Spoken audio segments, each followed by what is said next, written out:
we are set to, start our first panel discussion. But before that, if you all recall in my presentation in the beginning, I did mention about the CW Gold weekly offering that we have for this industry. So before I go into, talking about what our first panel discussion is going to be about and introducing you to the panelists, here is a short video on CW Gold that would give you more insights. Can we have the video, please?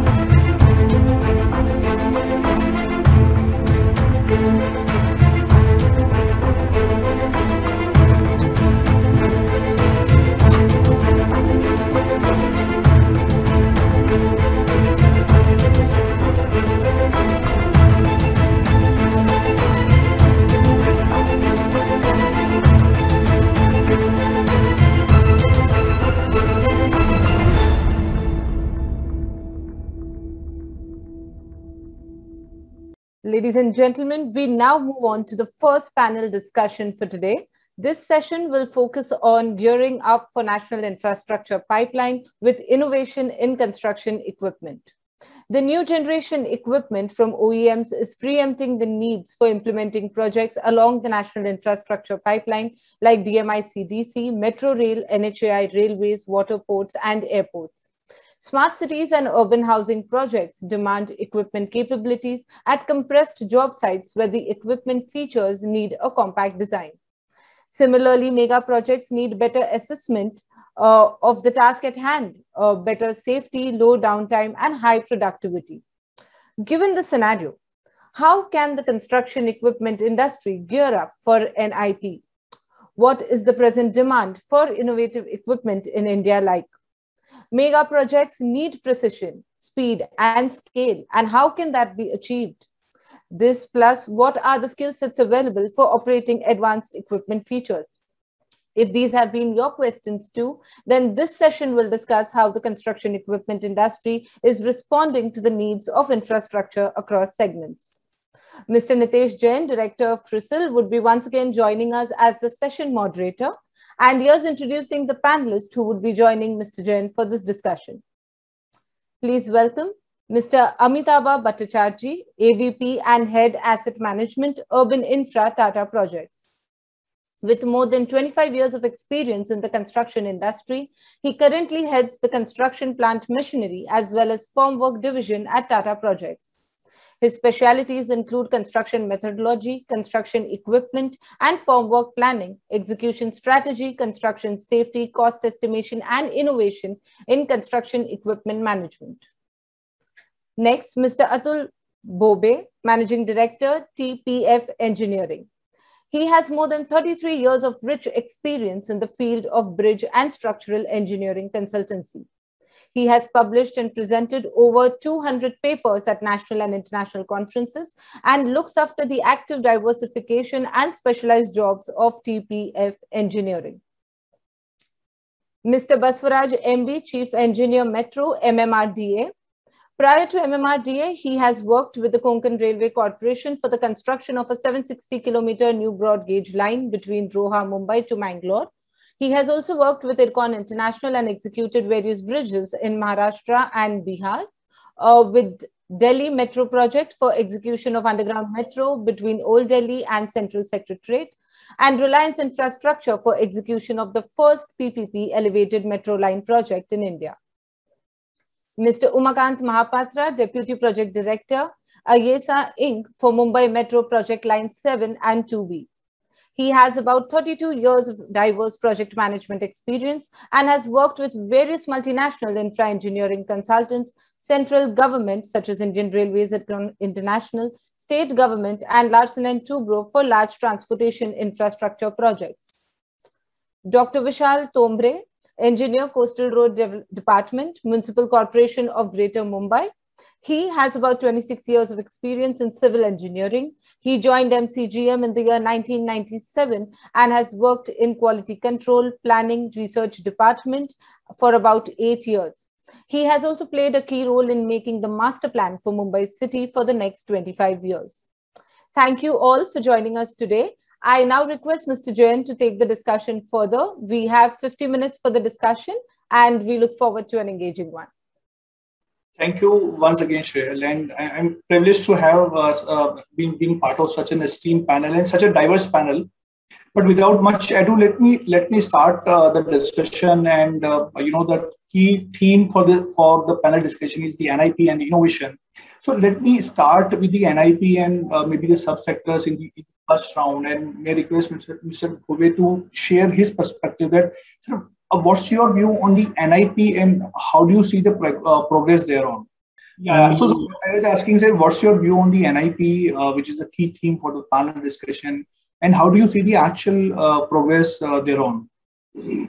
So as you showed in your slide, I think the NIP is already well underway. The government of India is fully focused on making sure that they will indeed spend 111 lakh crores, as you showed, and almost 50% or 40% of that already under implementation in various projects that they have undertaken. I don't have an iota of doubt that the government will indeed be able to spend that kind of money because, as you have seen in the case of highways, we have almost doubled the speed at which we are now constructing highways. The metros, as you see, are being constructed at a rapid pace almost in all our metro cities, tier 1, tier 2 both.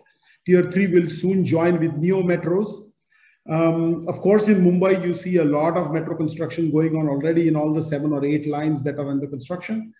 In addition to that, the railway is rapidly expanding with their own zonal railways as well as the public sector undertakings that they have, IRCON, RITES, RVNL, DFCCIL, and so on. They have almost 6 or 7 agencies that are simultaneously implementing all of these projects. So all in all, I think the NIP is well underway. I don't think anybody should have any doubt that the government has any intention of stepping back in spending.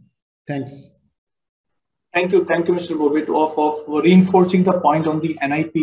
And may I request Mr. Bhattacharya to just share, because Tata project is pretty much involved in almost all the verticals of the construction which we discussed. Sir, what's the situation on ground? Are we seeing the COVID impact? Also, even we did discuss about the Q4, but what if you could share what's the traction on ground, any impact of the COVID, so and so forth? Yeah, first of all, I would like to thank Construction World for giving me, such a wonderful opportunity to join this summit and, sharing the virtual dais with all the eminent panel members. Yes, indeed, as you said, in your presentation, and Mr. Bhave has also explained, on the ground, especially the road sector has, going good.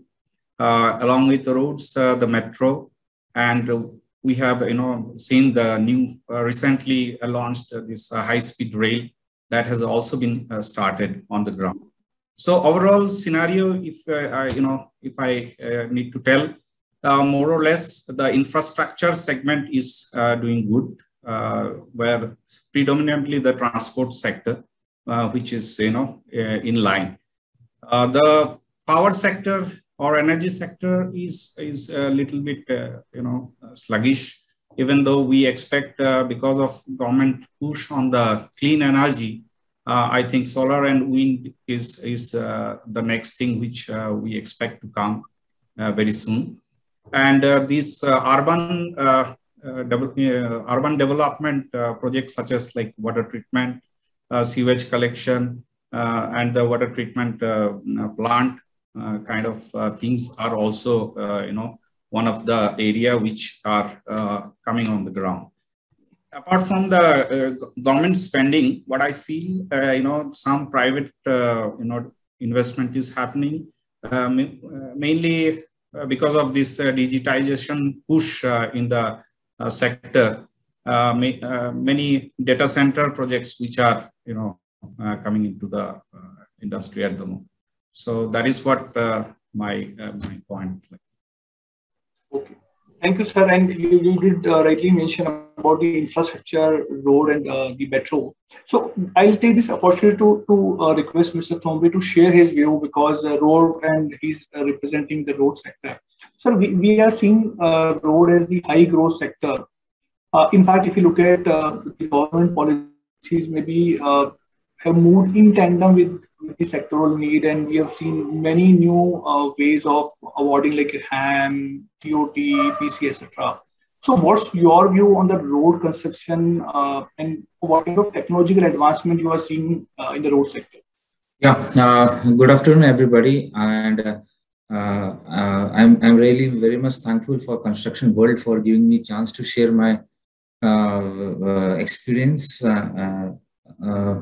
As far as road infrastructure is concerned, yes, roads plays a very important role in infrastructures. If you talk about Mumbai, so Mumbai right now Mumbai is having a road network of 2,000 kilometers of roads, which is owned by MCGM, Municipal Corporation of Greater Mumbai. So apart from MCGM, some roads are owned by PWD, some roads are owned by MMRDA, MSRDC. Some roads are owned by Mumbai Port Trust, and some private layouts. So this road network, if you talk about methodology, what types of roads are there? We are having both flexible as well as rigid.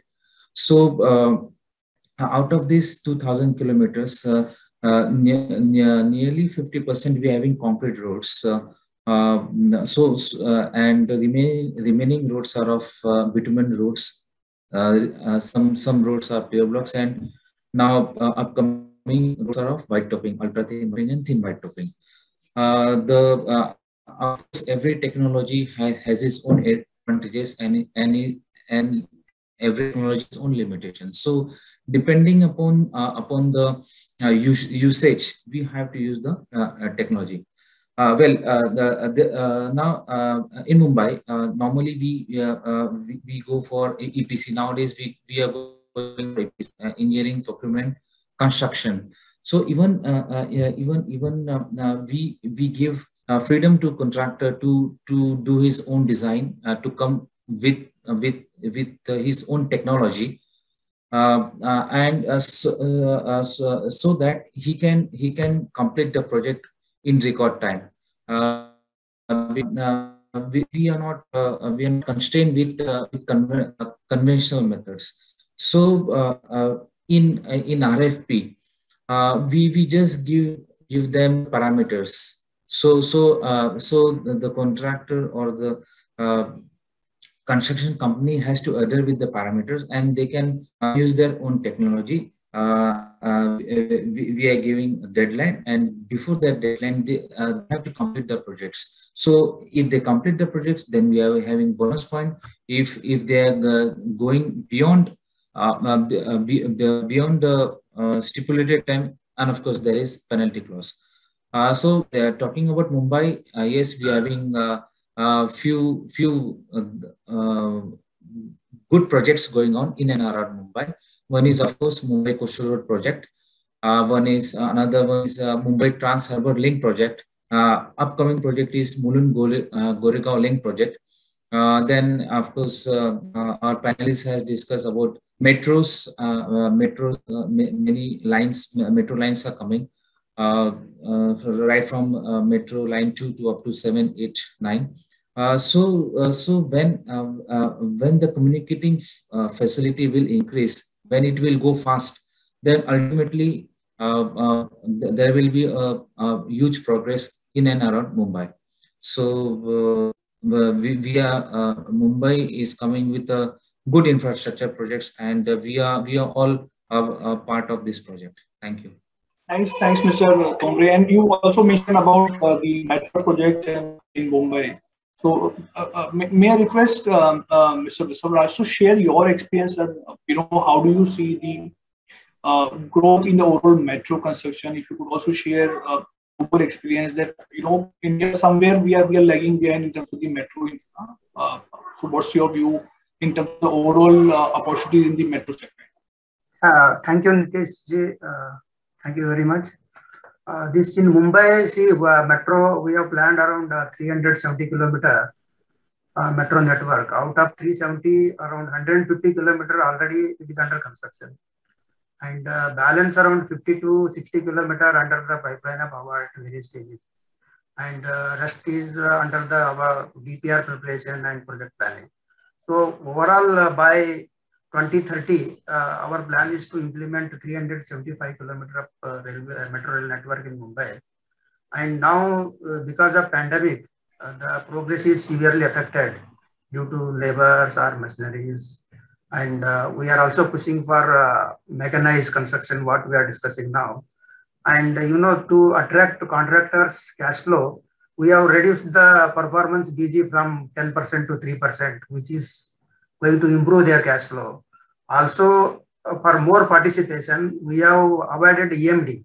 So even government also in their circular, central government and state government. So EMD also they are exempted to more participation of bidders in the upcoming projects. So I think now slowly projects are picking, but still needs to push for the mechanized construction and labor. So that's what needed. And urban city like Mumbai, it is very costly city.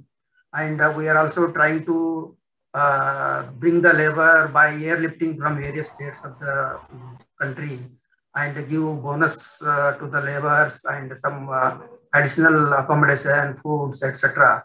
So like that, even medical facilities during the pandemic we have provided to retain the labor. Like that, we are trying to push metro projects to complete in time, but little delay is there due to all these unforeseeable conditions. So we'll be definitely implementing 370 kilometers by 2030, and by next year onwards, one by one line, we are going to open for the traffic. So that will help the Mumbaikars to travel from any point to any other point location with a definite time. Now the time is indefinite. When the people start from their home location, they don't know when they will reach. So once this metro network is connected, so they can calculate the time within 30 minutes, 40 minutes, they can calculate and there is the time. So like that, this entire network will help Mumbaikars, and we are sure that we'll complete the entire metro within that time. Thank you. Thanks for your perspective on the Mumbai metro aspect. On this note, may I request Mr. Mahapatra to share your perspective, because you're part of the global firm, and you should share overall perspective on the metro construction in India and some global perspective, that what all we can adopt, from the global best practices, which can fast track our ambition to become an infra ready. Yeah, thank you very much, Mr. Jain. And I would like to thank all the team of Construction World, as well as today's dignitaries and panel members.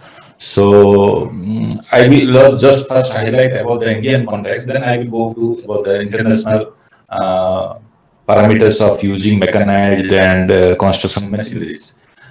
Just about the metro particularly, of course, in highway sector, they have started developing highway in early 90s. But of late, the metro construction in India, it was started about 23 years ago, starting from the DMRC.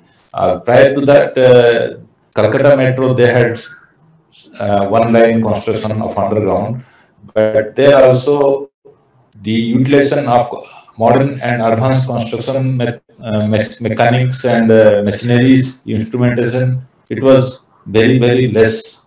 So, but however, when about 23 years ago, Delhi Metro, they started constructing their metro. So a lot of international players, international consultants, international contractors, construction companies, organizations, all they involved. Because of multiple lines, they have started elevated and underground both together. So the start of using modern machines, construction equipment, it was increased from thereafter. So over the years, for last 20 years, it has been developed a lot in metro sector also.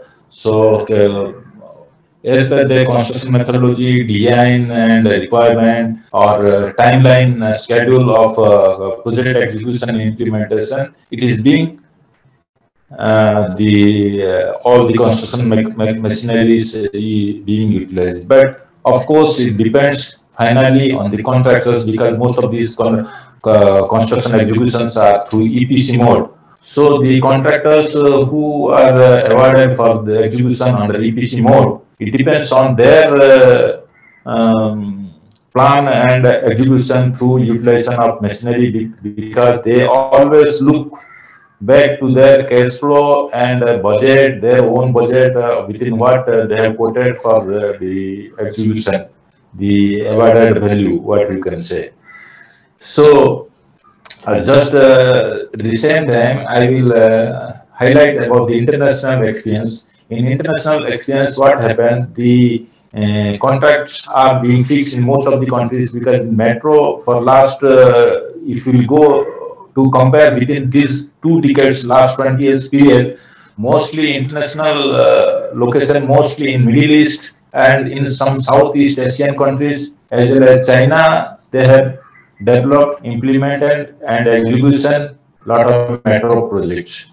In Europe and American continent, the metros, it was already well developed about centuries ago. So they only modernized over the years. So during these 20 years, in the Middle East and Southeast Asian, or you can say the China, Hong Kong, those areas, they have developed and increased their utilization of modern and advanced construction equipment and machineries very hugely and largely. Because why, they have got less manpower except China. All these countries, they are having lesser construction labor and human resources. So that's why their need and call of the day to utilize and use more or more construction equipment, it was their need. And secondary, the second reason is the cost. The cost is not only sole bid of the solely on the parameter of the bid cost value.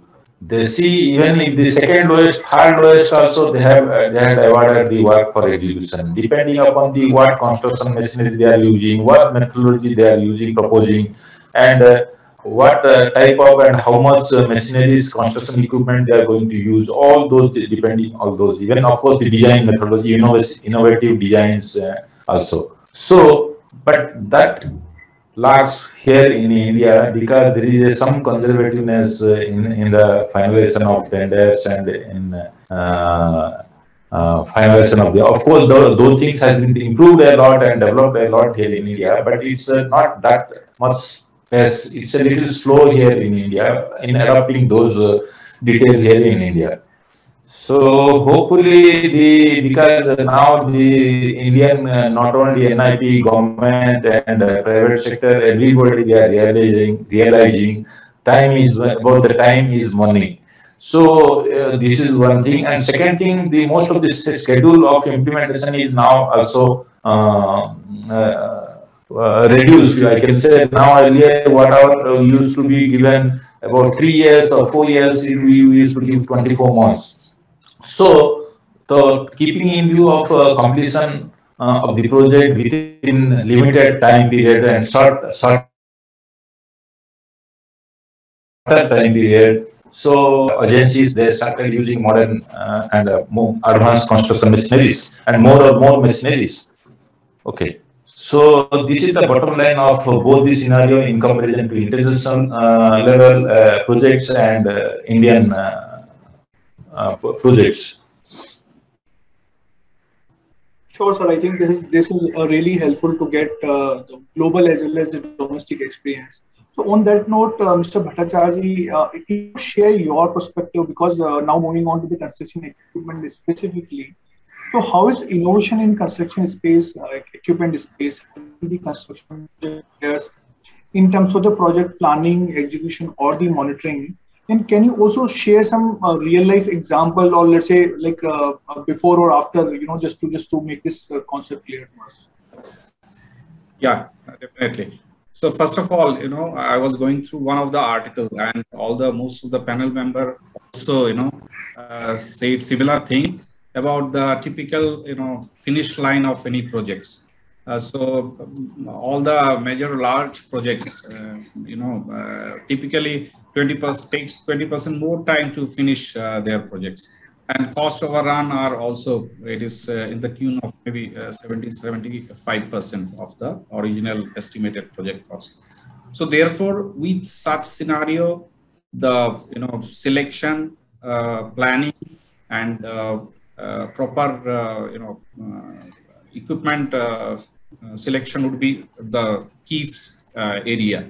So as compared to the other sector, such as manufacturing, construction industry, typically not in India, all across the globe, if you see, the automation has not taken place. And it is not because, people has not invested their time or money on that.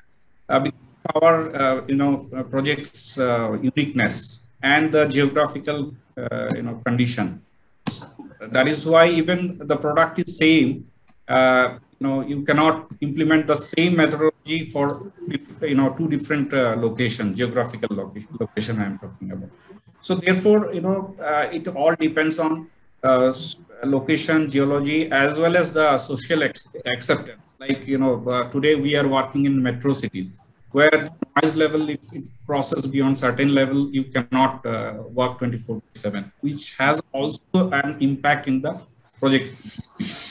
So therefore, it is entire industry, the construction equipment manufacturer needs to put in their brain to improve and, invite, all innovative ways to, construct. So thereby, you can reduce this reduction in time, construction time, basically, safety aspect of the projects, which is another area which where we are lagging. And secondly, the manpowers, we have skill, even though we have a lot of manpower, but skill requirement is still a challenge. You don't get the right people for the right job. So therefore, this industry has a lot of prospect for next few years to change a few things. But if I say this industry has not done anything, that is also wrong. When I started my career, almost all equipments were mechanically driven. So today, with the help of hydraulics and a lot of PLC circuits, so a lot of things has become an improved version of what we used to do earlier. So there is an impact or jump in the level of the equipments which today we are using. But of course, there are many things we need to do. Today, we have introduced, many of the equipments with telematics. Then we have a lot of mobile applications which are being implemented all across the industry, and these are helping us to analyze the real-time data, and these are helping to reduce the cost also, because you are taking timely decisions like fuel sensors, GPS device we are using for many of the construction equipment.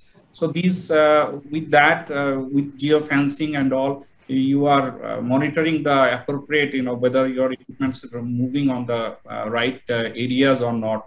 So pilferage of many things has reduced considerably. So of course, cost has also gone down. Another area which recently of late, we are seeing a good jump is a surveying. That is with drone survey, as well as the monitoring of construction. As yesterday you have the entire panel has spoken about the beam. Along with the beam, real challenge in the implementation of beam is day-to-day input of the data to the model, right? So, but with the LiDAR technology, today's world, that has eased out your life. So every second you can, take down photographs, and from the coordinates you can have those your output, progress can be automatically captured. So with that, what I feel, even though there are many areas to improve, but we have come across in last 2 decades, if you ask me, we have, stabilized and at a level where we can execute projects in comparison with any of the outside world's, construction contractor. But as Mr. Mahapatra has said, I also do agree because contractors are always under stress. So therefore, this L1 basis is really a question mark. While selecting a contractor, I strongly feel with capabilities, of course, pricing is a factor. I don't deny that. That has an importance in ultimately the completion of the projects. But the capability of the contractor, the implementations of the contractor, their track record, what kind of methodology they are bringing in. So these are also important factors. Thank you. Thanks for sharing that perspective that India is fast forward vis-a-vis the global peer. But so just want to make one point from my side that we are seeing a significant focus on the ESG aspect, where I'm sure while awarding the project, also people will look for beyond the cost, maybe the sustainability or alternate use of fuel, etc. But let's see how things shape up here on. So, Mr. Bhobe, I just request your views. We did discuss about the last 2 decades, but if I need to fast forward, let's say another next 5 year, 10 year. So, what all disruptive technology advancement we can see in the Indian construction equipment space? I would say, let's say next 5 year, or do you see some of the low-hanging fruit from a global experience which can be easily implemented in India? So before I answer that question, let me react to a couple of your other questions that you had asked the other panelists. Sure, sir. So, I've now spent 35 years in this profession. This is my 35th year. And I've never seen a contract where time is not the essence of the contract. It has always been the essence. Okay. And so, traditionally speaking, in India, we have been brought up to think that labor is cheap. And therefore, we cannot afford to mechanize. That was the logic for many, many years when we used to do construction. It was, I remember 1996, 97 for the first time when there were 55 flyovers were to be constructed in Mumbai, that there was a consolidated thought about fast tracking construction. Because before that, any flyover used to take maybe 4 years, 5 years for construction. People used to be inconvenienced, traffic used to be inconvenienced, and so on and so forth. And a whole lot of innovations, if I can call it that, because, I will talk about innovations a little later, but at that time, a lot of innovations were introduced into construction contracts by MSRDC, which was just formed at that time under Mr. Nitin Gadkari, who was the Honorable Minister of PWD for Maharashtra at that time. He was the person instrumental in bringing these changes. Ready-mix concrete, large diameter piles, hydraulic drilling machines, reinforced earth technology, contract conditions, which we are now so talking about, design being the contractor's design, bonus and penalty clauses, things like that. These were called innovations in 1996-97, believe it or not. Today, you take all of these for granted. The ready-mix plants are taken for granted, hydraulic machines are taken for granted, and so on and so forth. A lot of innovations took place. And it was perhaps for the first time that the Indian construction industry came together to actually deliver a quality product within time. Out of the 55 flyovers, I still remember almost 7 or 8 flyovers, contractors were paid bonus. It was the first time, I think, in the history when contractors were happily receiving bonuses from government clients. That was not the norm at that time. Today we talk about it, there is a condition in the contract where there is a contract penalty and bonus. It's become a norm today. Coming to innovations. Innovations generally, in my opinion, need to be distributed into 2 categories. One is what I call the need-based innovation, which is a reactive innovation, which in India we call Jugaad. Most of us have heard the word Jugaad, which in my opinion is a reactive innovation, which means I'm in need of an innovation. I cannot move forward. I cannot construct for 24/7, and I need to innovate. And I do an innovation. Especially when it comes to disruptive technologies, it cannot be need-based innovation. It has to be a proactive innovation for the technology to be disruptive, which means that I must be thinking ahead by at least a decade if I want to bring in disruptive technologies. The second big point when it comes to civil engineering, especially so in India, is that civil engineers in general worldwide are very, what should I say, domesticated creatures, in the sense they are creatures of habit, and they're very, very conservative and orthodox. To change technologies takes eons in civil engineering. The last time we introduced new materials in civil engineering was probably 150 years ago, reinforced concrete. That was the last real innovation in materials in civil engineering. So imagine that, huh? And also civil engineers believe firmly, I think, in Newton's first law. Things at rest don't move until acted upon by an external unbalanced force. There is so much inertia in accepting new ideas that the guy with the new idea generally gives up. BIM is around now for almost 10 years or even a little longer than 10 years, and it still hasn't really taken shape or taken roots in India. And the reason is twofold. One is, of course, the software, which you mean computer software. But the real missing ingredient in this is human capital. That's missing in the BIM. If you really want to implement BIM, what you need is human capital, not software and hardware. That's the software, human brain. That's the software you need to really implement BIM. Finally, how do you look at the future with disruptive technologies? You already are seeing the future. In some cases, we are already in the future. Okay.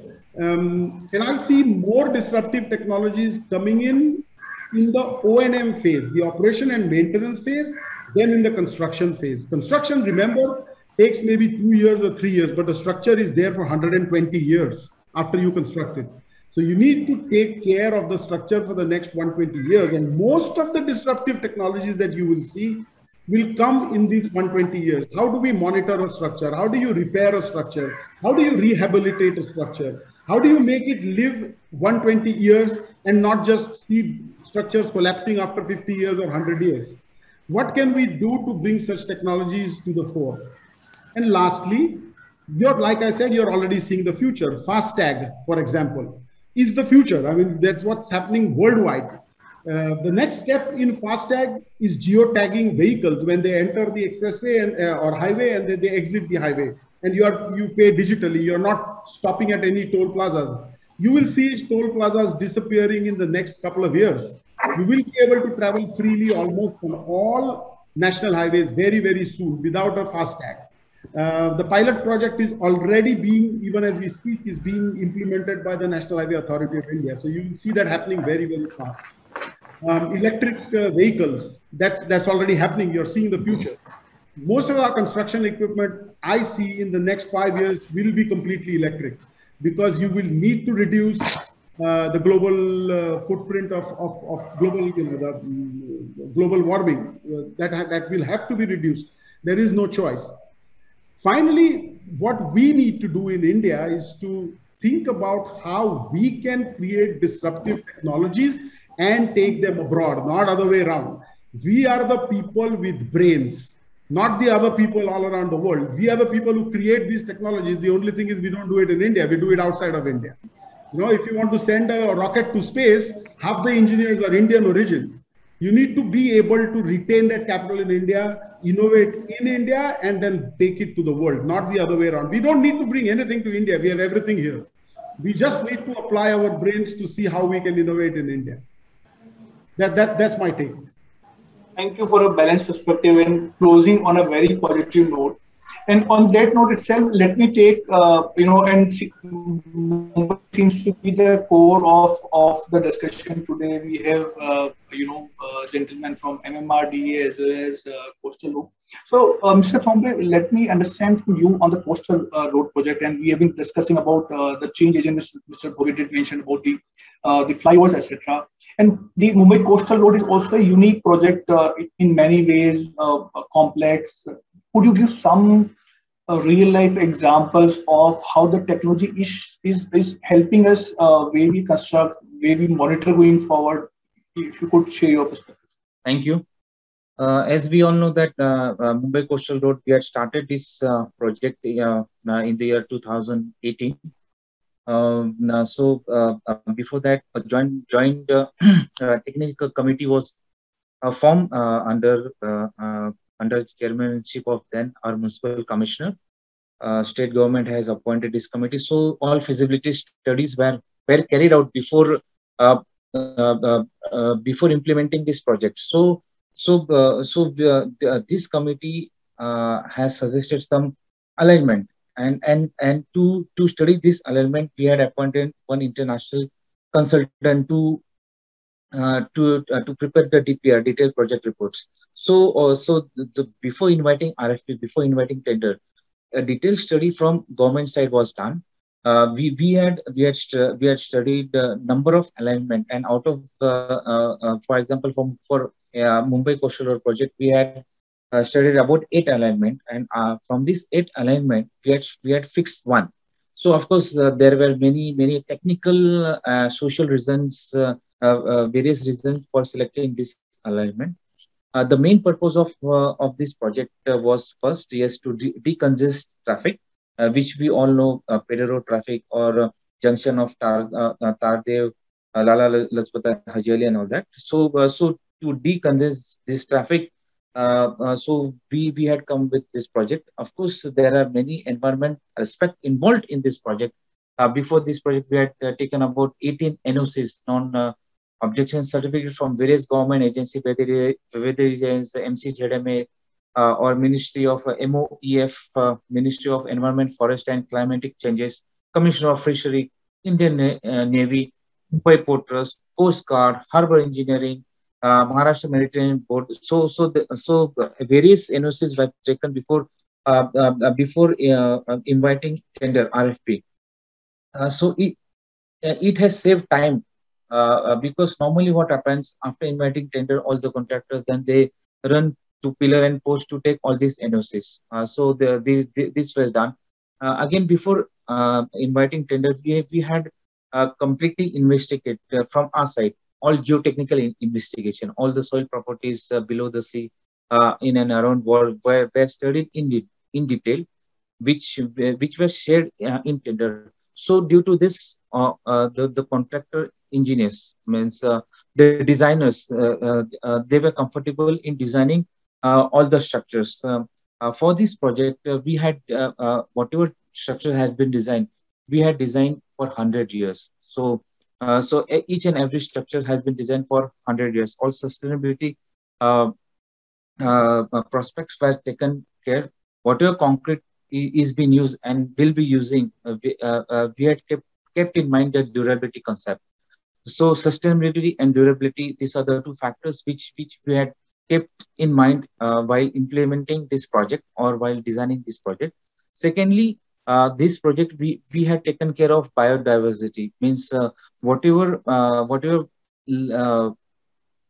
marine lives are there, we are not disturbed that marine life. We had preserved that marine life, and there are a number of tests taken to preserve all this marine diversity. In this project, we are using ABES geometric control software for superstructure segment casting and erections. We are using all different types of latest softwares, whether it is BIM, Primavera, Midas, all types of software has been used in this project. Of course, yes, it's a complex project. So to ease this complexity, we are coming with different technologies. In this tender for coastal road tender, we had given freedom to contractor that they can bring their own design, they can bring their own material, different material, different technologies. So we are having two level screening. Basically, Mumbai Coastal Road is divided into 3 packages. So for each package is having separate PMC, project management consultants, who are responsible for day-to-day quality control, quality assurance. Above that, we had also appointed general consultant who will be dealing with all the sanctioning of all the technology. For example, if one contractor comes with 3 technologies, so this 3 technology is studied by PMC, and the PMC gives report to GC, general consultant, and the general consultant do all the detailed study, and they submit the report to us, to client, and finally we select one technology. The motto behind this this thing is that contractor can use the latest technology in order to complete his project fast. Yes, of course, without diverting the parameters which is given in RFP. Now, in this project, we are not simply constructing the road. We are giving along with this project. First of all, what is the salient feature of this project? In this project, we are having tunnel which will be below the sea, below Malabar Hill. We are having reclamation about 111 hectares. We are going to reclaim the sea. 90% we had already completed. Then we are having seawall. Seawall is used to protect the sea waves, sludge. Then we are having retaining walls. We are having bridges. We are having interchanges. In this project, we are having 3 interchanges: one at Amarsan Garden, one at Ajeli, and one at Worli. So these 3 interchanges are designed by reputed international consultants. Basically, this is a global tender. We are not stick to normal normal tender process. We had used FIDIC, which is used. The FIDIC is used for internationally. Internationally, FIDIC gives us the guideline. If I may interrupt, and just to get this point clear, so we got the nuances of the project. Am I audible? Your voice is breaking. Can you repeat, please? Hello. No, I was saying, thanks for sharing the nuances of the project. I was just specifically looking at, because of the complexity involved in the project, as you did mention about the tunneling, etc. What's the role of the construction equipment coming to the fore? Is it like, some of these technologies are being, at least I could gaze at these maybe first in India, but globally, are there, precedents, or essentially, if you could quantify it, let's say the saving in terms of the time or the labor or the cost because of the technological advancement which you are discussing. First time in India, we are going with monopile. As we know that in normal practice in India, we are having a group of piles, then we are having pier cap, and then we are constructing the pier. In this technology, there are no group of piles. There is only a single pier right from bottom up to the superstructure. So first time in India, we are coming with this monopile concept. Due to this monopile, we will be saving lots of time, labors, and of course money. Secondly, in tunnel, we are coming with Sacado system. You might have seen in most of the tunnel there are ventilators, fans. This is the conventional method. But in this project, we first time in India, we are coming with a Sacado system. In Sacado system, what happens? Like in ventilation system, these fans are provided at an equidistance. But in this system, at the start of your tunnel, we are having two fans which will be rotating 24/7, having one standby. So with the help of with a small tunnel, or with the help of one small channel, the fresh air will be passed from one end to another. May I request? I'll come back to you, because I think we are running short of time, and I have maybe 3 more questions. to be covered, and I already got a reminder from Shreyal. So quickly, I'll just have 3 more questions, and maybe request all of you to quickly address in a shorter way. And Mr. Basavaraj, you were when we were discussing in the last question, you were mentioning about the mechanization, etc., which is being used. So is it triggered because of the pandemic, or if you could share your perspective that the mechanization from a construction equipment point of view, what kind of advances or the benefit which you are already seeing in the metro construction? Yeah, this equipment point of view, see, we are, I can tell you one of the method that binding wire, you can see the reinforcement people, labor they tie. So we are pushing for the use of machines, guns, that is small machines, which can easily, that is a chargeable machine. So one labor can do 25 labor job. But the training is missing. So labor says that it is heavy, we cannot use to use the machine. So basically, we need to push for the training to the laborers or supervisors, which is basically missing, and they are not it is not adaptable. And second one, you see that we brought the Stadler for the erection of precast element from China. So in one of the line 6 and line 9 metro lines. So the constraints coming is again the road width. So it requires certain point of road, and straight roads are some curvilinear roads. But we have a very congested roads or very narrow roads where we are not able to use that Stadlers.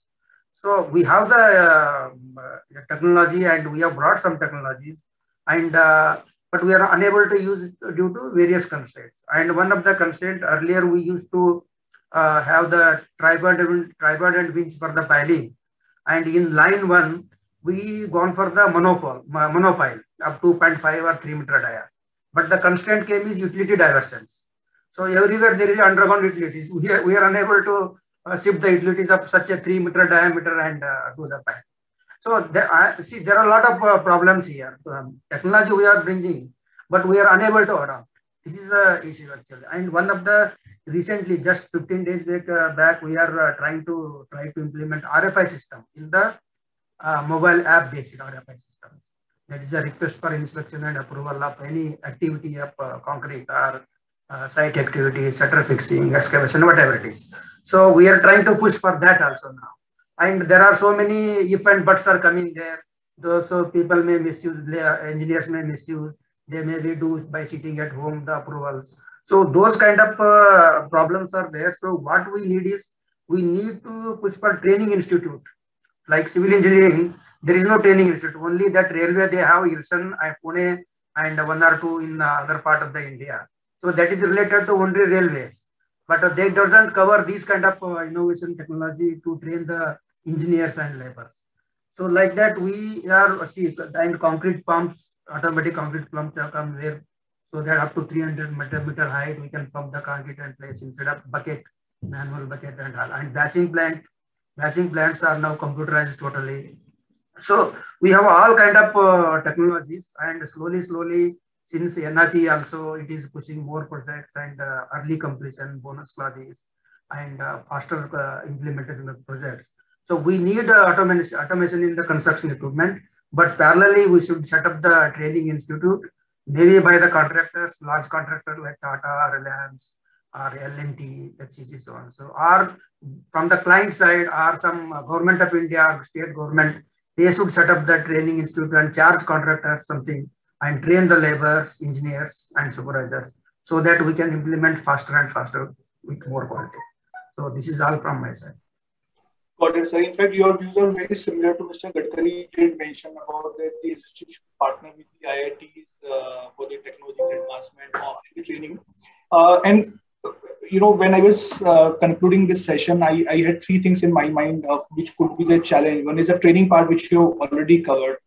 There are 2 other aspects which I want Mr. Bhattacharya and Mr. Bobe to address. One is a cost aspect, because the L1 aspect, which we did discuss here, that's a major hurdle. So that is one aspect, that how do you mitigate or address the cost aspect? And Mr. Bhattacharya, if you could take up that point, and Mr. Bobe, if you could, address the ideation part, because technology is, you rightly said, proactive and reactive.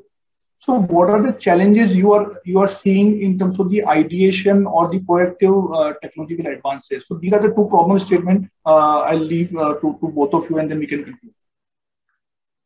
Yeah, Mr. Bhattacharya, you may go. Yeah. So cost part is a real challenge, right? So what I feel, strongly feel, I see the future. It is my personal opinion. Future construction to be more off-site than on-site. I mean by that means more and more I cast my entire structure inside a factory setup where I can use more automation, including the robotics. Thereby, my production capability in terms of production capacity as well as the efficiency I can achieve, and I can achieve the quality of the product. But issue is that once I invest on such kind of setup, there is a huge cost. So how I apportion that cost? So if I load entire cost into the project, so I'll not get that project. So definitely, so it is not. So therefore, it is my dream. Of course, there are a lot of challenges. It is very easy to say, easy to dream, but in reality, there are a lot of challenges and challenges with all the government bodies also. If there are single planning authority who design entire thing, comprehensively, like metros, elevated metros, all the structures, if we can synchronize, if we can have similar kind of structure for all the elevated metros, then if I invest into for modernization of these automation things, that cost will be apportioned over a period of time. And those who are investing, they should be given a long road for multiple projects, maybe. And these kind of innovative ideas will bring innovation to the construction industry. Only if we think about the innovation from the mechanical or electronic point of view, there are multiple innovation thought processes are also required to improve the overall output of the thing. Second, another small point which I would like to add, majority of the project site faces issues on the ROW. There are a lot of utilities. It's just we have all the panelists has also expressed their viewpoint on this. So if we can separate out those activities, not linked to the project, prior to the execution of or award of the project, these things, done in a separate contract may help us, to achieve those scale. And thereby, if we combine all these things, I think it is possible to economize the thing overall for the client as well as for contractor. Thank you. Thank you. So, Mr. Bobby, just one last minute, and you did mention very interesting point earlier, and that's the reason I thought I'll just get your ideas how to incentivize the ideation or the innovation. Just one last question. So I just want to qualify Mr. Bhattacharya's dream of everything turning to precast. I just want to inform him that the Honorable Minister, Mr. Gadkari, is already of the opinion that on the national highways, everything must be precast. And with that in view, they are already examining whether all the plants of Cement Corporation of India, which are all over India, they are all lying idle now because CCI is a defunct organization. They are getting that land parcels transferred to the ministry, and ministry will start forcing standard designs and precasting girders and substructures and foundations in those factories, and contractors will be asked to buy these at standard rates. So everything will be precast. So Mr. Bhattacharya, like I said earlier, the future is already here. If you are thinking that that's your dream, then the dream is going to come true very soon. You will see it happening very, very fast. That's one thing. I also want to react to your point, Nitesh, about the L1 bidder. A lot of people have, mentioned this, and it's a sore point with most contracting forums that one interacts with. is that the contractors always are skeptical about being awarded the work at the L1 rate. But there have been alternative mechanisms which have been adopted in several locations. There are a QCBS, which is the quality and cost-based selection, where they do 70-30, 70 technical, 30 financial, and so on and so forth. But they haven't really succeeded, because what eventually happens is that the 70 technical, everybody scores almost the same marks. So it doesn't matter, you're back to the L1, you're back in a catch-22 situation. You do the QCBS and then you end up getting, the same contractor you would have got if you had done LCBS. So that's as far as the L1 bidding is concerned. But I'll get to your bigger point, which is the ideation of how do you incentivize innovation. I don't think you can incentivize innovation, because innovation is not something that comes naturally to everybody. You must understand that innovation, like I said, is split into two parts, in my opinion. I don't know if this has been ideated earlier or not, but in my opinion, it's two parts. And one part is, you start with an invention. That invention goes two ways. When you do jugaad, it's an imitation. Although you call it innovation, it's actually an imitation. Okay. And when you go the disruptive technology part and you do proactive innovation, that's real innovation. That's where disruptive technologies come from. And to do that, can you imagine 20 years ago, would you have ever thought that you would pay 1 lakh rupees to buy a smartphone?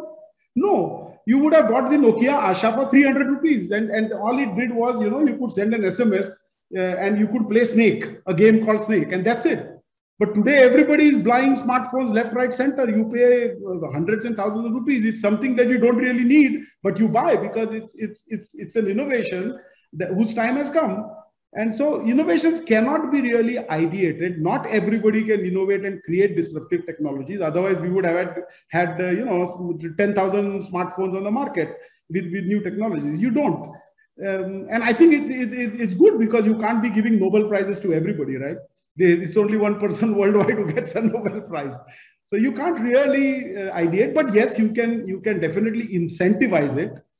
Innovations can be incentivized, and you're seeing some of these methods. Like I mentioned, in MSRDC, innovations were incentivized, and there is a mechanism to do that.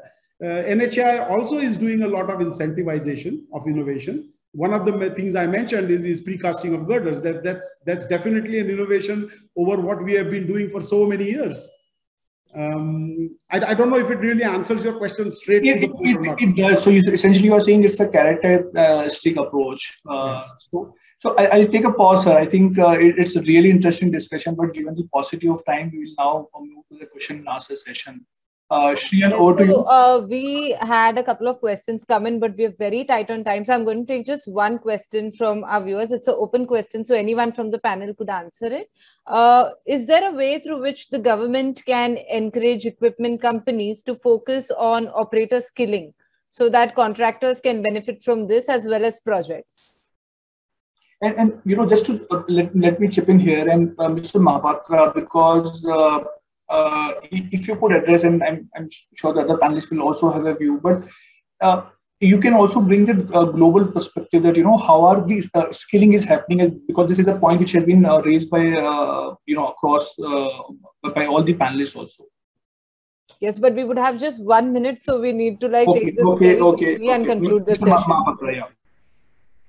Yeah, just thank you very much. I would like to conclude and summarize very quickly and precisely. So I am very much thankful. I am very much thankful to Mr. Amitabh Bhattacharya and Atul Bhave also. They have aptly brought out and highlighted the real issues what we are facing, as well as we would like to introduce and what is coming up in going forward. Okay, so as a lot of the innovative and advanced modern construction equipment machineries has already been arriving here in India. Some they have started and shown interest to manufacture here in India also. So only thing is the government, because most of these NIP projects are under NIP, and major projects are billions of budgeted projects are under NIP. So government has to give those mandate on these equipment use. Of course, the government has got another strategy that our human resources, because we have got a lot of unskilled, semi-skilled, millions of laborers here. So if we 100% mechanize, then they will lose their earning. So that's why, as Mr. Basaraj was highlighting, we should have a good training institute. So training institutions has to more this unskilled or semi-skilled laborers manpower. We have to need to them skilled, make them skilled one by training, so that even the equipments, modern equipments, machineries are being utilized. They can also be utilized, because at the end, the only machineries cannot be with only machineries you cannot execute all the projects. So of course you need human resources. So that's why that will complement each other, the human resources and modern day equipments both together. We have to balance both together. So one more thing, just I will give my international experience. I worked near 4 years in Malaysia in between 2006 to and 9. First time I went to there in 2005. So in year 2005, when I went for preparation of budgeted estimate, cost, all these things, I visited a lot of places in Malaysia. I surprised to see there were about more than 5 factories, precast factories. So in India at that time, none was there. Till now also, no, we don't have. Only the contractors, after awarding the contract based for a short-term period, they establish a casting yard or precast yard.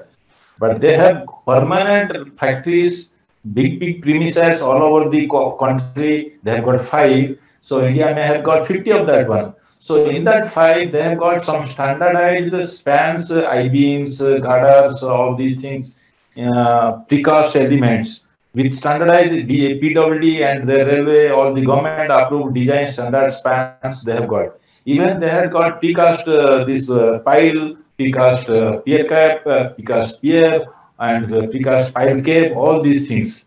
You need to adopt, you have to adopt those standardized already available in the website. Those standards you have to adopt in your design. No need to do the design because design is already approved very quickly. Then you need to adopt those one of the factories as per your logistics. Then it has to be utilized in your factory. Sorry, in your project. And if you want to do some non-standard ones, you have to do the design and give the design details to the factory industry, so that they can produce these specific. I'm really sorry, but we will have to conclude this session. I'm just concluding, trying to conclude with this one. But that was very informative and answering the viewers' questions. Like you rightly said, standardization, 100% mechanization. The government needs to create mandates, and training, of course, is also very important. On that note, I would like to thank the entire panel for contributing such insights. It's been very informative, and I'm sure really going to benefit everybody who's been listening to this. Thank you, Mr. Jain, for leading this session wonderfully and touching upon all the aspects of the topic to try and address it best. I know it's a topic that requires a lot of time and discussion, but thank you so much, everybody.